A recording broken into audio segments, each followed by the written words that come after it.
Hello everyone, welcome to target for IQ. हम MCQ series कर रहे हैं, उससे आगे की सीरीज करते हैं। बाकी हमने पिछली वीडियो में कर लिया है। देखते हैं क्वेश्चन नंबर 76। ये है कि भारतीय साक्ष्य अधिनियम की धारा 56 के अधीन दस्तावेज के अंतर्वस्तु का सबूत दिया जा सकेगा। ऑप्शन है प्राथमिक साक्ष्य से, द्वितीयक साक्ष्य से, प्राथमिक और द्वितीय साक्ष्य से, उपरोक्त में से कोई नहीं। तो इसका राइट आंसर है ऑप्शन सी। और ये बात कहाँ लिखी गई है? यही बात लिखी गई है सेक्शन 56 कि जो दस्तावेज की अंतर्वस्तु है या तो ये प्राइमरी एविडेंस या सेकेंडरी एविडेंस से दी जा सकेगी। नेक्स्ट है कथन ए है इलेक्ट्रॉनिक दस्तावेज की मौखिक स्वीकृति की अंतर्वस्तु हमेशा सुसंगत होती है। ऑप्शन कारण है वह इलेक्ट्रॉनिक रूप में विद्यमान कथन स्वीकृति होता है। अब ऑप्शन देखते हैं हम। नीचे दिए गए कूट की सहायता से उत्तर चुनिए। ऑप्शन है हमारा ए और ब दोनों सही है और ब ए का सही स्पष्टीकरण है। बी है ए और ब दोनों सही है परंतु ब ए का सही स्पष्टीकरण नहीं है। ऑप्शन सी देखते हैं। ऑप्शन सी है कि ए सही है परंतु ब गलत है। डी है ए गलत है परंतु ब सही है। तो इसका राइट आंसर है ऑप्शन डी, ए गलत है परंतु ब सही है। नेक्स्ट है भारतीय साक्ष्य अधिनियम की कौन सी धारा प्रावधान करती है कि दस्तावेज की अंतर्वस्तु प्राथमिक साक्ष्य द्वारा साबित की जानी है? ऑप्शन है A section 56, section 57, section 58, section 59। तो इसका राइट आंसर है ऑप्शन ए, सेक्शन 56। 57 में क्या है? Primary evidence. 58 में क्या है? Secondary evidence. 59 में क्या है कि जो एविडेंस है उसको प्राथमिक साक्ष्य से ही साबित किया जाना चाहिए। नेक्स्ट है दस्तावेज की अंतर्वस्तु सिद्ध की जा सकेगी। कैसे सिद्ध किया जा सकेगी? ऑप्शन है प्राथमिक साक्ष्य द्वारा, द्वितीयक साक्ष्य द्वारा, प्राथमिक और द्वितीय दोनों साक्ष्य द्वारा। उपरोक्त सभी विकल्प असत्य है। तो अभी हमने देखा था सेक्शन 56, इसमें क्या देखा था कि प्राइमरी और सेकेंडरी एविडेंस द्वारा दस्तावेज की अंतर्वस्तु साबित की जा सकेगी। तो इसका राइट आंसर है ऑप्शन सी। नेक्स्ट है जहां एक विनिमय पत्र को 5 सेट में तैयार किया जाता है उनमें से कितनों को साबित किया जाना आवश्यक होगा? ऑप्शन है 5, 3, 1 या 2। तो इसका राइट आंसर ऑप्शन सी, केवल एक को साबित किया जाना होगा। नेक्स्ट है साक्ष्य अधिनियम की कौन सी धारा प्राथमिक साक्ष्य से संबंधित है? Section 55, section 57, section 59, section 60। अभी हमने क्या देखा था? सेक्शन 57 में क्या है? प्राइमरी एविडेंस है। तो इसका right answer option B. Next है निम्न में से कौन सा प्राथमिक साक्ष्य है? ऑप्शन है हमारा कमिश्नरी ने रिपोर्ट तैयार कर उस पर हस्ताक्षर किए। बी है मूल मेडिकल प्रमाण पत्र से तैयार की गई प्रति। सी है वसीयत की छाया प्रति। डी है एक फोटोग्राफ को दूसरी फोटो से बड़ा करना। तो इसका राइट आंसर क्या होगा? इसका राइट आंसर है ऑप्शन ए कि जो कमिश्नर ने रिपोर्ट तैयार की है उस पर हस्ताक्षर किए हैं। ये हम देखेंगे सेक्शन 57 में, उसमें कुछ कंडीशन दी गई है कब प्राथमिक साक्ष्य होगा। नेक्स्ट है जहां की कोई मूल दस्तावेज कई मूल प्रतियों में निष्पादित है वहां। ऑप्शन है हर एक मूल प्रति उस दस्तावेज का प्राथमिक साक्ष्य है। हर एक मूल प्रति उस दस्तावेज का प्राथमिक साक्ष्य नहीं है। हर एक प्रतिलेख द्वितीय साक्ष्य है। केवल एक मुख्य प्रति प्राथमिक साक्ष्य है। तो इसका राइट आंसर है ऑप्शन ए कि जहां एक मूल प्रति उस दस्तावेज का प्राथमिक साक्ष्य है। ये बात सही है। नेक्स्ट क्वेश्चन है निम्नलिखित में से कौन सा प्राथमिक साक्ष्य है? ऑप्शन है हमारे मूल से बनाई गई प्रतियां, न्यायालय के निरीक्षण के लिए पेश किया गया कोई दस्तावेज, दस्तावेज की प्रमाणित प्रतियां, दस्तावेज की छाया प्रतियां। तो इसका राइट आंसर है ऑप्शन नंबर बी। न्यायालय के निरीक्षण के लिए पेश किया गया दस्तावेज क्या होगा? प्राथमिक साक्ष्य होगा। नेक्स्ट है, जहां की अनेक दस्तावेज को एक रूपात्मक प्रक्रिया द्वारा बनाया जाता है, जैसे कि मुद्रण, शिलामुद्रण या फोटो चित्रण में होता है, वहां उनमें से हर एक क्या होगा? शेष सबके अंतर्वस्तु का द्वितीय साक्ष्य होगा, शेष सबके अंतर्वस्तु का प्राथमिक साक्ष्य होगा, शेष सबके अंतर्वस्तु का प्रत्यक्ष साक्ष्य होगा, शेष सबके अंतर्वस्तु का दस्तावेजी साक्ष्य होगा। तो इसका राइट आंसर क्या है? राइट आंसर है ऑप्शन बी। क्या होगा? प्राइमरी एविडेंस होगा। ठीक, नेक्स्ट क्वेश्चन है हमारा क्वेश्चन नंबर 86। ये है हमारा, निम्नलिखित में से सबसे अच्छा साक्ष्य कौन सा होता है? तो सबसे अच्छा साक्ष्य कौन सा होता है? ऑप्शन ए दस्तावेजी साक्ष्य, प्रत्यक्ष साक्ष्य, अनुश्रुत साक्ष्य, परिस्थितिजन्य साक्ष्य। तो इसका राइट आंसर होगा ऑप्शन ए। कौन सा साक्ष्य सबसे अच्छा होता है? दस्तावेजी साक्ष्य। ठीक, नेक्स्ट है, मूल दस्तावेज से बनाई गई फोटो प्रतियां हैं। ऑप्शन है प्राथमिक साक्ष्य, द्वितीयक साक्ष्य, अनुश्रुत साक्ष्य, उपरोक्त में से कोई नहीं। तो इसका राइट आंसर क्या होगा?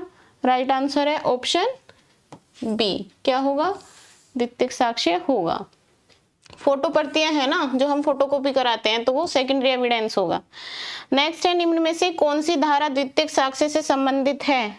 ऑप्शन है सेक्शन 55, सेक्शन 57, सेक्शन 58, सेक्शन 56।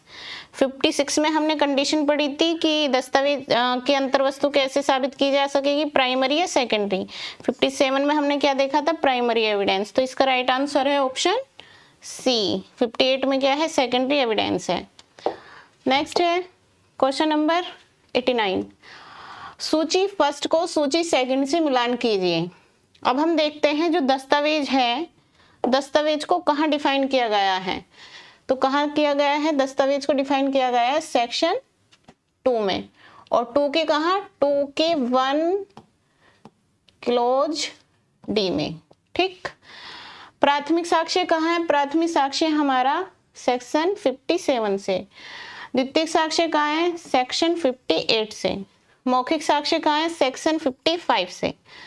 तो इसका ऑप्शन कौन सा सही है?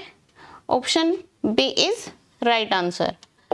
नेक्स्ट है, निम्नलिखित में से कौन सा द्वितीयक साक्ष्य नहीं है? ऑप्शन है मूल से यांत्रिक प्रक्रिया द्वारा बनाई गई प्रतियां, मूल से बनाई गई या तुलना की गई प्रतियां, दस्तावेज के प्रतिलेख या शिलालेख। इसमें पूछा है कौन सा द्वितीयक साक्ष्य नहीं है। तो हम देखते हैं इसमें कौन सा द्वितीयक साक्ष्य नहीं है।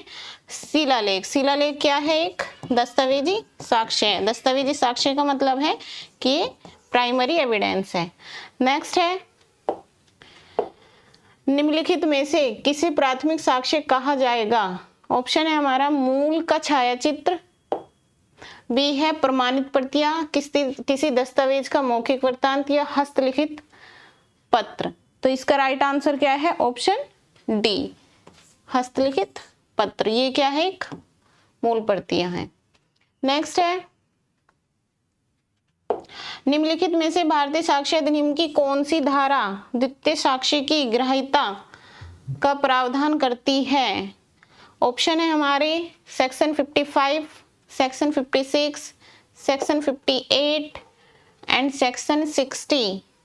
ये बात कर रहा है कि कौन सी धारा द्वितीयक साक्ष्य का ग्राह्यता का प्रावधान करती है। तो इसका राइट आंसर क्या है? ऑप्शन डी, 60 ये बात कहती है।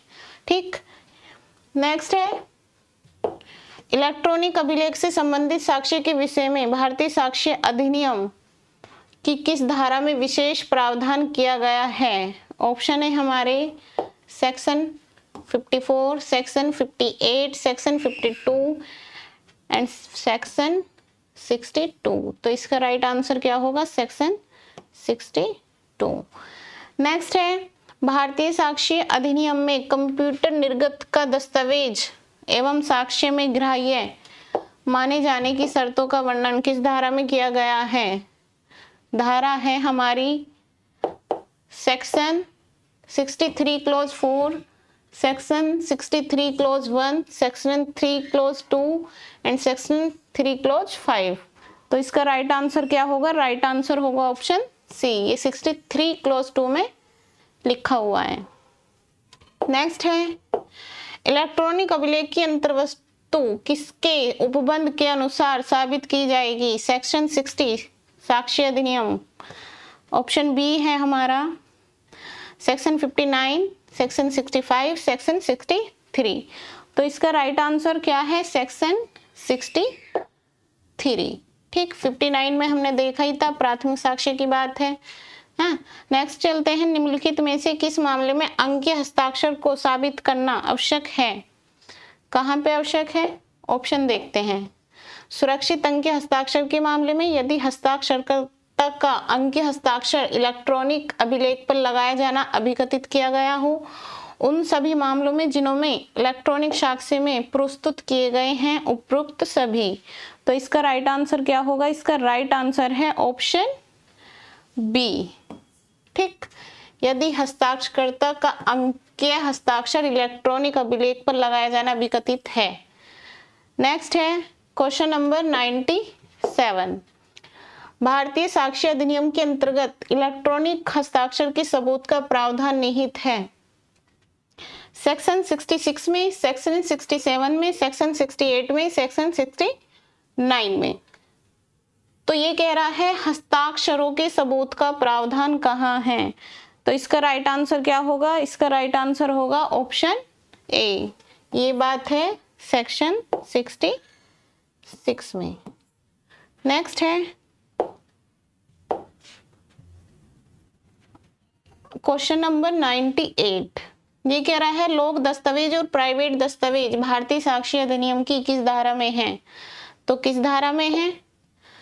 इसमें तो अनुप्रमाणन की बात की गई है 71, 72। ठीक, तो इसका राइट आंसर ऑप्शन बी। ये बात कही गई है 74 में। नेक्स्ट है लोक दस्तावेज की प्रमाणित प्रतियां प्राप्त करने की प्रक्रिया भारतीय साक्ष्य अधिनियम में किस धारा में है? तो 74 में हमने क्या देखा था? 74 में देखा था हमने कि लोक दस्तावेज और प्राइवेट दस्तावेज को बताया गया है। तो 75 में क्या है? यहाँ पे जो है प्रतियां प्राप्त करने का राइट है। नेक्स्ट है हमारा ये इस सीरीज का लास्ट क्वेश्चन है। निम्नलिखित में से कौन लोक दस्तावेज नहीं है? कौन नहीं है लोक दस्तावेज? ऑप्शन है हमारी गिरफ्तारी का वारंट, आरोप पत्र, सब परीक्षण रिपोर्ट। सब नहीं है, ये शव है, शव, ये वह है, एक पंजीकृत विक्रय विलेख। तो इसका राइट आंसर क्या होगा? राइट आंसर है ऑप्शन सी। ये जो है ये पब्लिक डॉक्यूमेंट्स नहीं है, बाकी जो है ये सब पब्लिक डॉक्यूमेंट्स हैं। ठीक, आज के लिए इतना। Thank you everyone.